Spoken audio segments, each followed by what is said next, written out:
दोस्तों, एक बार फिर स्वागत है आपके अपने चैनल नवजीवन क्लासेज में। तो हम पढ़ रहे थे हिंदी साहित्य का इतिहास। तो आज हम हिंदी साहित्य में पढ़ेंगे आधुनिक काल के बारे में। तो शुरू करते हैं हमारा आज का वीडियो।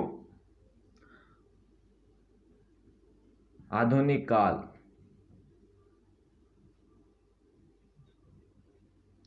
आधुनिक काल।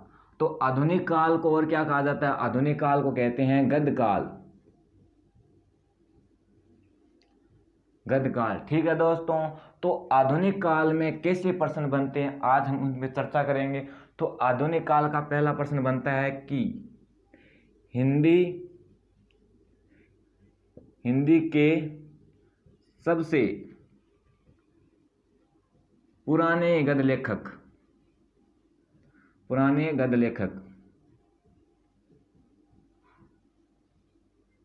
तो हिंदी के पुराने गद्य लेखक है कौन है? बाबा गोरखनाथ।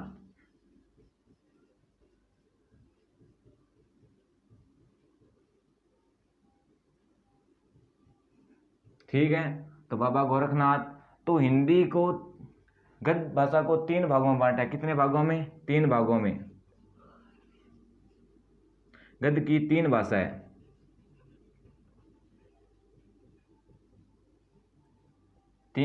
पहली है ब्रजभाषा गद्य,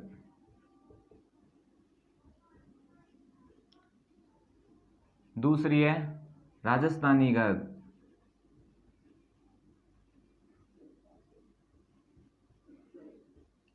और तीसरी है खड़ी बोली गद्य।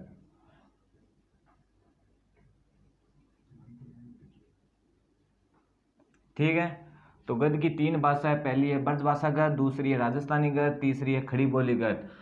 तो आधुनिक काल को 6 भागों में बांटा है। कितने भागों में बांटा है? 6 भागों में। तो पहला है द्विवेदी युग, पहला है भाटुनंद युग, दूसरा है द्विवेदी युग, तीसरा है छायावादी युग, और चौथा है प्रगतिवादी युग, और 5वां है प्रयोगवादी, और 6ठा है नई कविता।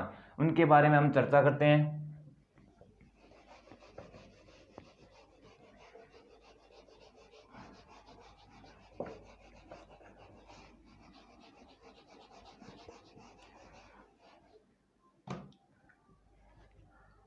पहला है भाटुनंद युग, और दूसरा है द्विवेदी युग,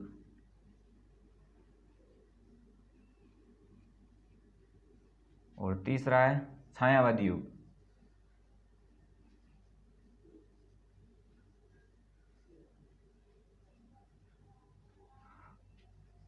चौथा है प्रगतिवादी युग,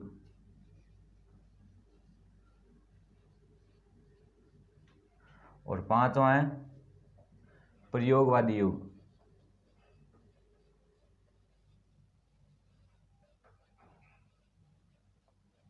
और 6ठा है नई कविता।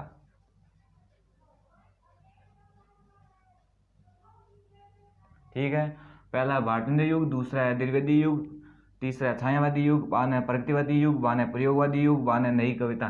तो उनका काल क्या है? तो भाटुनंद युग का है 1850 से 1900, और द्विवेदी युग का है 1900 से 1920, छायावादी का है 1920 से 1936, और प्रगतिवादी के युग का है 1936 से 1943, और प्रयोगवादी युग का है 1943 से 1950, और नई कविता का है 1950 से अब तक। ठीक है, तो भाटुनंद युग का 1800 से 1900, और द्विवेदी युग से 1920, छायावादी का है 1920 से 1936, प्रगतिवादी का है 1936 से 1943, प्रयोगवादी युग का है 1943 से 1950, और नई कविता है 1950 से अब तक। तो अब हम बात करते हैं भाटुनंद युग के। तो भाटुनंद के कौन कौन से कवि थे और उनकी कौन कौन सी किताबें थी, उनके बारे में हम चर्चा करते हैं। तो आप स्क्रीनशॉट लेना चाहते हैं तो ले सकते हैं।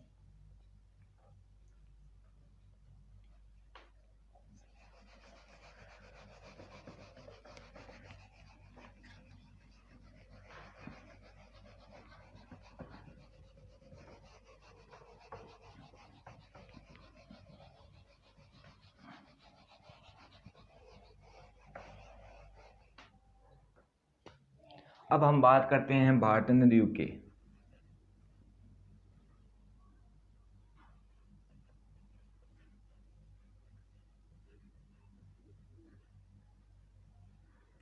तो भारत के कौन कौन से कवि थे, उनको कैसे याद रखा जाए, तो मेरे पास एक सूत्र है। भारत दत्त जग का स्वामी है। तो भारत से आ गया भारतनंद हरिश्चंद्र, भारतनंद हरिश्चंद्र। और दत्त से आ गया अंबिका दत्त व्यास।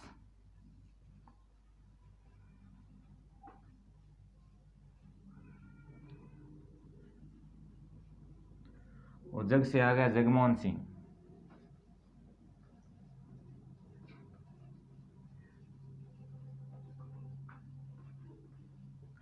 और स्वामी से आ गया राधाचरण गोस्वामी।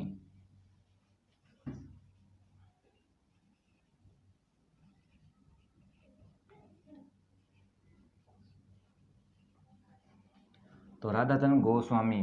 तो भारत से आ गया भारतनंद हरिश्चंद्र, दत्त से आ गया अंबिका दत्त व्यास, जग से आ गया जगमोहन सिंह, स्वामी से आ गया राधाचरण गोस्वामी। अब हम बात करते हैं भारतनंद हरिश्चंद्र की। तो भारतनंद हरिश्चंद्र की किताबों के बारे में चर्चा करते हैं। भारतनंद हरिश्चंद्र की 3 ही किताबें हैं। पहली है, तो हरिश्चंद्र की किताबों कैसे याद रखा जाए, तो हरिश्चंद्र का प्रेम, हरिश्चंद्र का प्रेम। तो पहली है प्रेम सरोवर, दूसरी है प्रेम मल्लिका,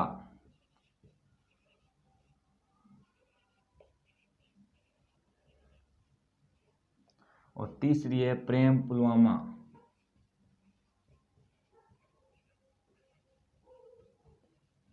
ठीक है, पहली है प्रेम सरोवर, दूसरी है प्रेम मल्लिका, तीसरी है प्रेम पुलवामा।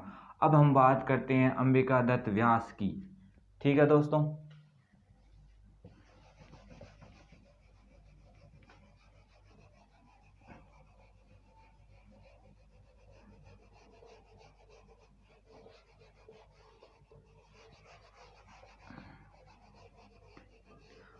तो आपको ये वीडियो पसंद आए तो लाइक जरूर करें।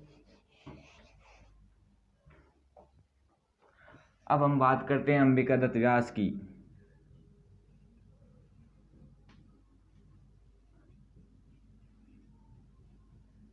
तो अंबिका दत्त व्यास की 2 ही पुस्तक है। पहली है पावस पचासा,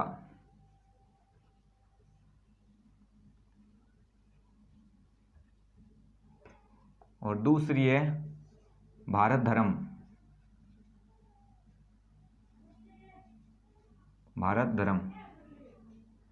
तो अब हम बात करेंगे किसकी, जगमोहन सिंह की।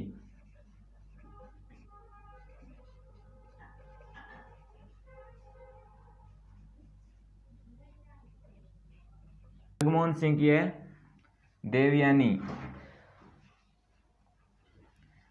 देवयानी और है श्याम सरोजनी।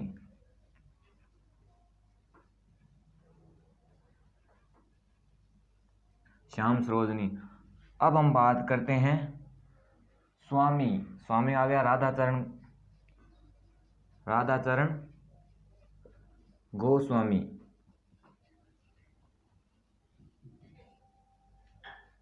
तो उनकी एक ही पुस्तक है, उसका नाम क्या है, नवभक्तमाल। नवभगतमाल। ठीक है, राधाचरण गोस्वामी की एक ही पुस्तक वह है नवभगतमाल। तो अब हम बात करते हैं द्विवेदी युग की। तो ठीक है दोस्तों, तो दोस्तों अब हम पढ़ेंगे द्विवेदी युग।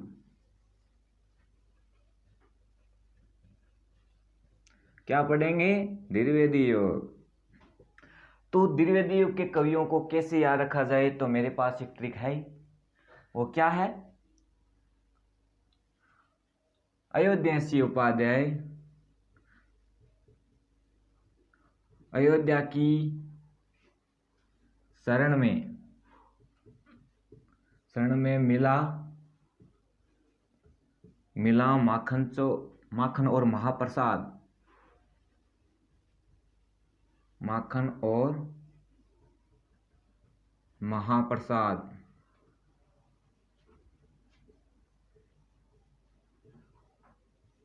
ठीक है, अयोध्या की शरण में मिला माखन और महाप्रसाद। तो अयोध्या से आ गया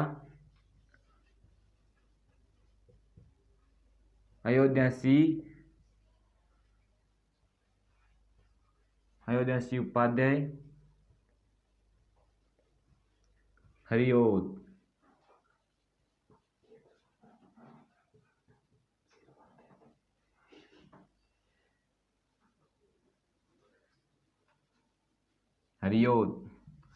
और दूसरा है शरण से आ गया मैथिली शरण गुप्त।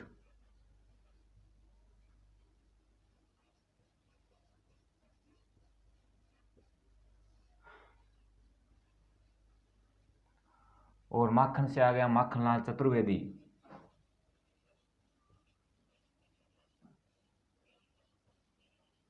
माखनलाल चतुर्वेदी।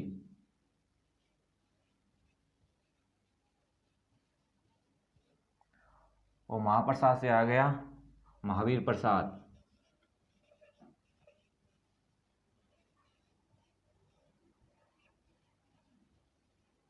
ठीक है, अयोध्यासी उपाध्याय हरिओद, मैथिली शरण गुप्त, माखनलाल चतुर्वेदी और महावीर प्रसाद। अब हम बात करते हैं उन लेखकों की कौन कौन सी किताबें हैं, उनके बारे में चर्चा करते हैं।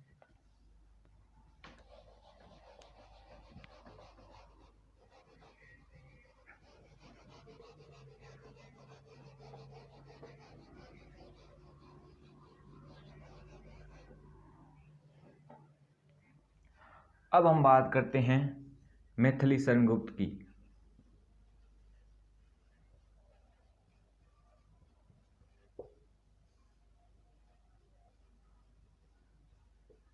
तो मैथिली शरण की किताबों को कैसे याद रखा जाए, तो मेरे पास एक सूत्र है।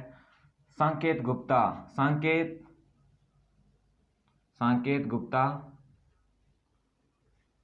और यशोधरा को पंचवटी ले गई।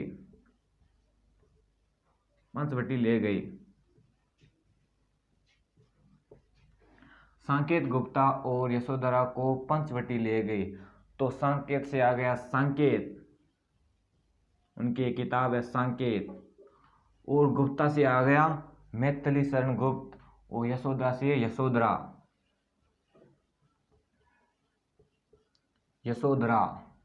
और पंचवटी से आ गया पंचवटी।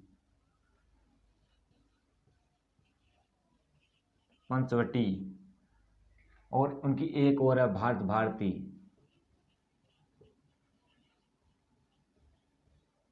उनकी 4 किताबें, पहली है सांकेत, दूसरी है यशोधरा, तीसरी है पंचवटी और चौथी है भारती।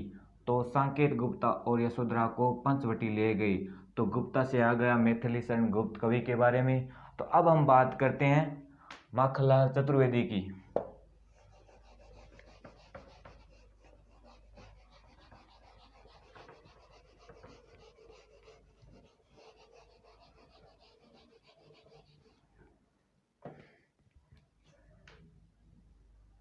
अब बात करते हैं हम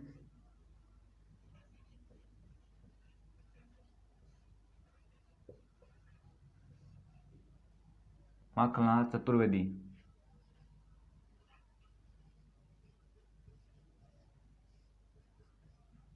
तो उनका सूत्र है हिम का माखन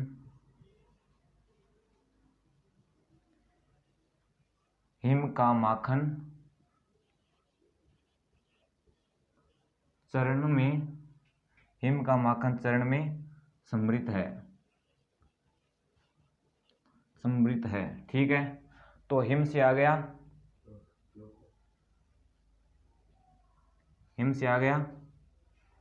हिम तरंगिणी,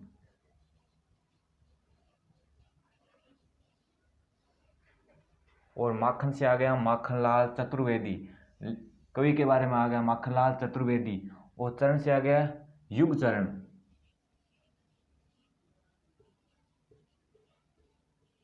चरण, और समरण से आ गया समरण।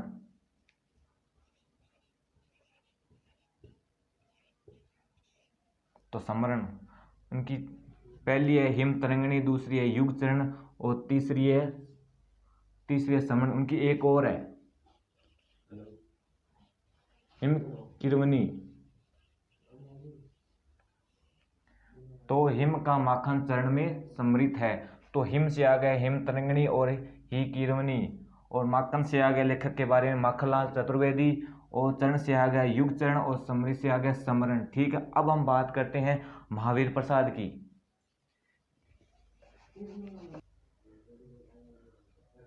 अब बात करते हैं हम महावीर प्रसाद।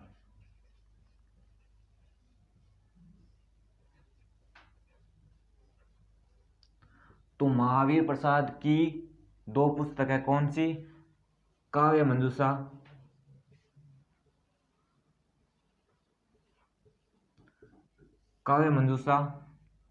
दूसरी है सुमन। ठीक है, पहली है काव्य मंजूषा, दूसरी है सुमन। अब हम बात करते हैं अयोध्या सिंह उपाध्याय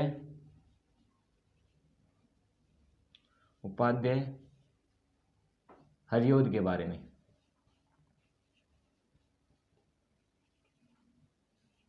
ठीक है, तो उनकी 3 पुस्तक है। पहली है प्रिय प्रवास,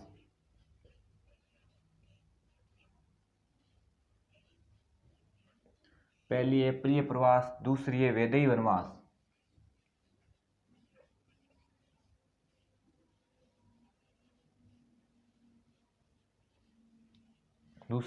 वनवास, तीसरी है रस कलश।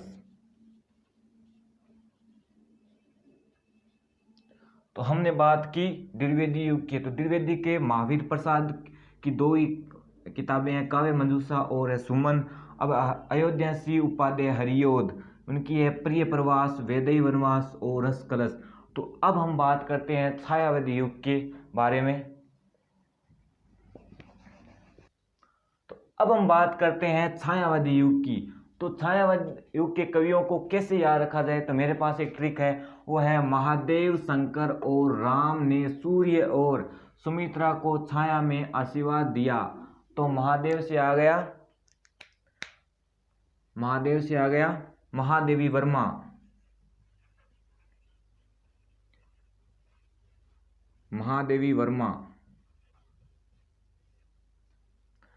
ओ शंकर से आ गया जयशंकर प्रसाद,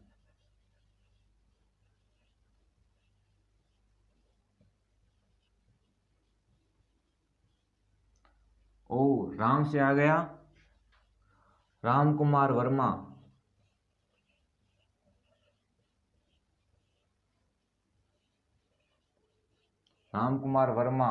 और सूर्य से आ गया सूर्यकांत त्रिपाठी निराला,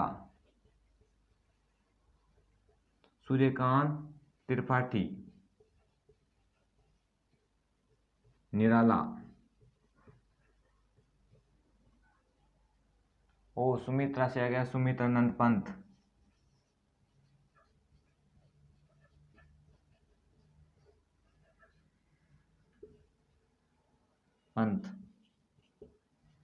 और छाया से आ गया छायावादी युग। ठीक है, तो महादेव से आ गया महादेवी वर्मा, शंकर से आ गया जयशंकर प्रसाद, राम से आ गया राम कुमार वर्मा, सूर्य से आ गया सूर्यकांत त्रिपाठी निराला, और सुमित्रा से आ गया सुमित्रानंद पंत, और छाया से आ गया छायावादी युग के बारे में। तो अब हम बात करते हैं उन लेखकों के बारे में, कौन कौन सी किताब लिखी थी उनके बारे में चर्चा करते हैं। तो पहले हम चर्चा करते हैं जयशंकर प्रसाद के बारे में चर्चा कर लेते हैं।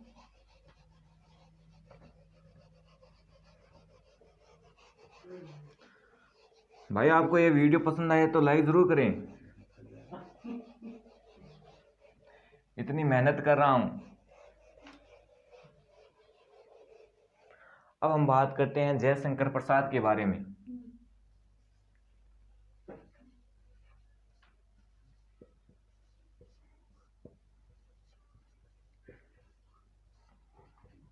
तो जयशंकर प्रसाद ने कौन सी किताबें लिखी थी उनके बारे में चर्चा करते हैं। तो उन्होंने लिखी थी झरना,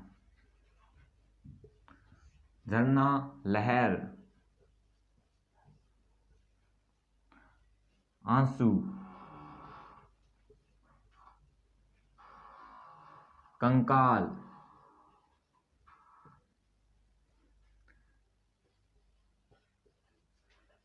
तितली,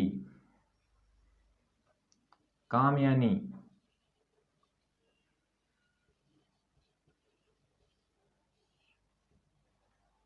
चित्रधार और कर्णालय।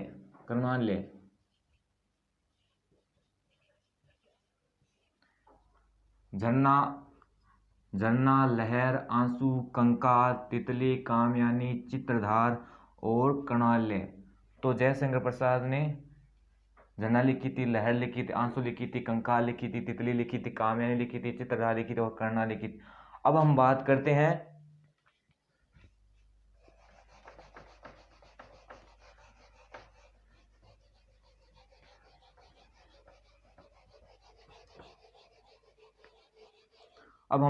हैं सुमित्रानंद पंत की।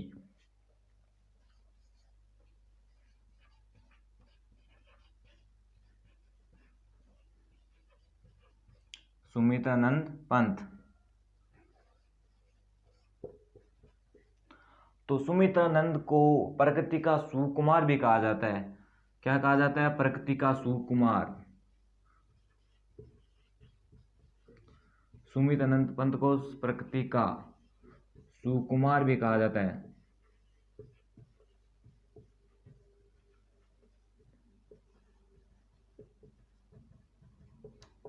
ठीक है, प्रकृति का सुकुमार भी कहा जाता है। जो सुमित्रानंद पंत को है, जो यामा का ज्ञानपीठ पुरस्कार पुरुषों में किसको मिला था? सुमित्रानंद पंत को मिला था। यामा का ज्ञानपीठ पुरस्कार, पहला ज्ञानपीठ पुरस्कार किसे मिला था? सुमित्रानंद पंत को, पुरुषों में। ठीक है, हिंदी में मिला था। किसे मिला था? सुमित्रानंद पंत को। तो उनकी किताबों को कैसे याद रखा जाए? तो मेरे पास एक सूत्र है, वीणा की गूंज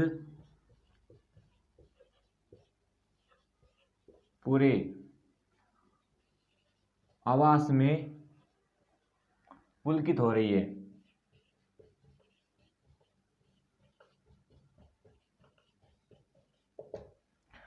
तो वीणा की जो गूंज है वो पूरे आवास में पुलकित हो रही है। तो वीणा से आ गया वीणा, गूंज से आ गया गुंजन, और आवाज से आ गया उच्छ्वास, और पुलकित से आ गया पल्लव। ठीक है, तो वीणा की जो गूंज है वो पूरे आवास में पुलकित हो रही है। तो वीणा से आ गया वीणा, गूंज से आ गया गुंजन, और आवाज से आ गया उच्छ्वास, और पुलकित से आ गया पल्लव। ठीक है, अब हम चर्चा करेंगे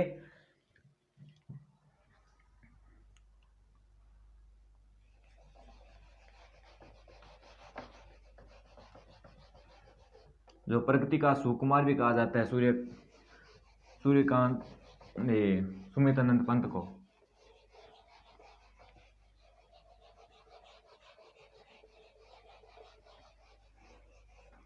अब हम बात करते हैं सूर्यकांत त्रिपाठी की।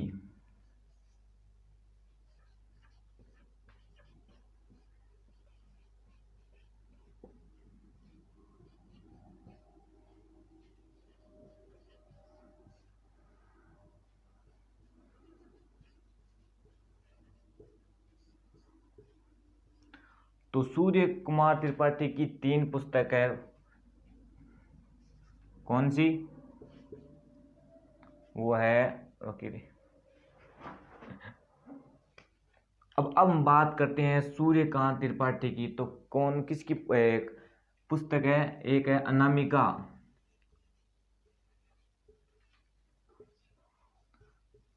अनामिका, दूसरी है तुलसीदास और तीसरी है अनिमा। ठीक है, पहली है अनामिका, दूसरी है तुलसीदास और तीसरी है अनिमा। उनकी पुस्तक है 3। अब हम बात करते हैं महादेवी वर्मा के बारे में। महादेवी वर्मा, तो महादेवी वर्मा को आधुनिक काल की मीरा भी कहा जाता है। क्या कहा जाता है?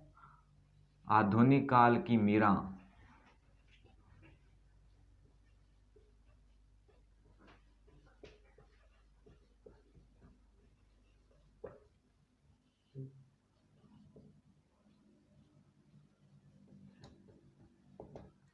तो महादेवी वर्मा को आधुनिक काल की मीरा भी कहा जाता है।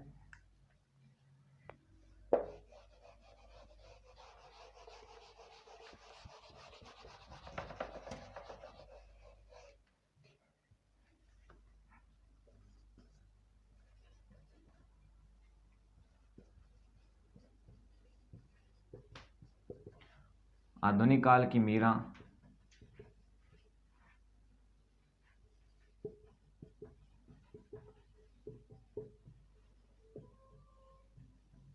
कहा जाता है। महादेवी वर्मा को यामाका ज्ञानपीठ पुरस्कार, जो महिला में तो मिला था महादेवी वर्मा को और पुरुषों में मिला था सुमित्रानंद पंत को। और कौन सी किताब पुस्तक के लिए? वो था पुस्तक का नाम है, मुझे याद नहीं आ रहा पुस्तक का नाम भी। यामाका ज्ञानपीठ पुरस्कार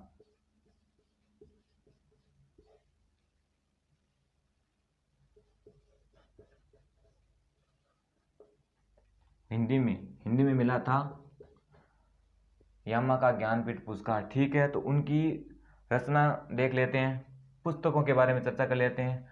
तो उनकी चर्चा है रश्मि। तो उनकी किताबों के बारे में चर्चा करते हैं। तो पहली है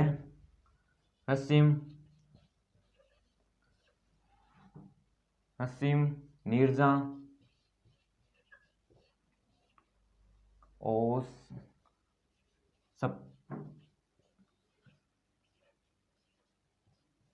सपत्रणा। रश्मि में नीरजा और सपत्रणा, उनकी 3 किताबें तो बहुत है, लेकिन मुझे 3 याद है, रश्मि, नीरजा और सपत्रणा। अब हम बात करते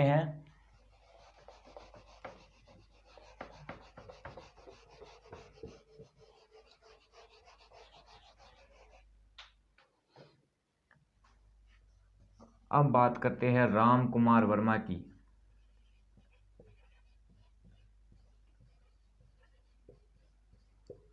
उनकी 2 ही किताबें हैं, आकाशगंगा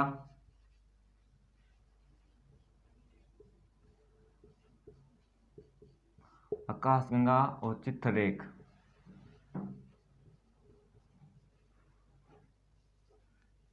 लेकिन चित्ररेखा तो है भक्ति काल के हैं, मलिक मोहम्मद जायसी की है चित्ररेखा। और चित्रलेख है वो है राम कुमार वर्मा की। ये है किताब, ये है कविता। ठीक है,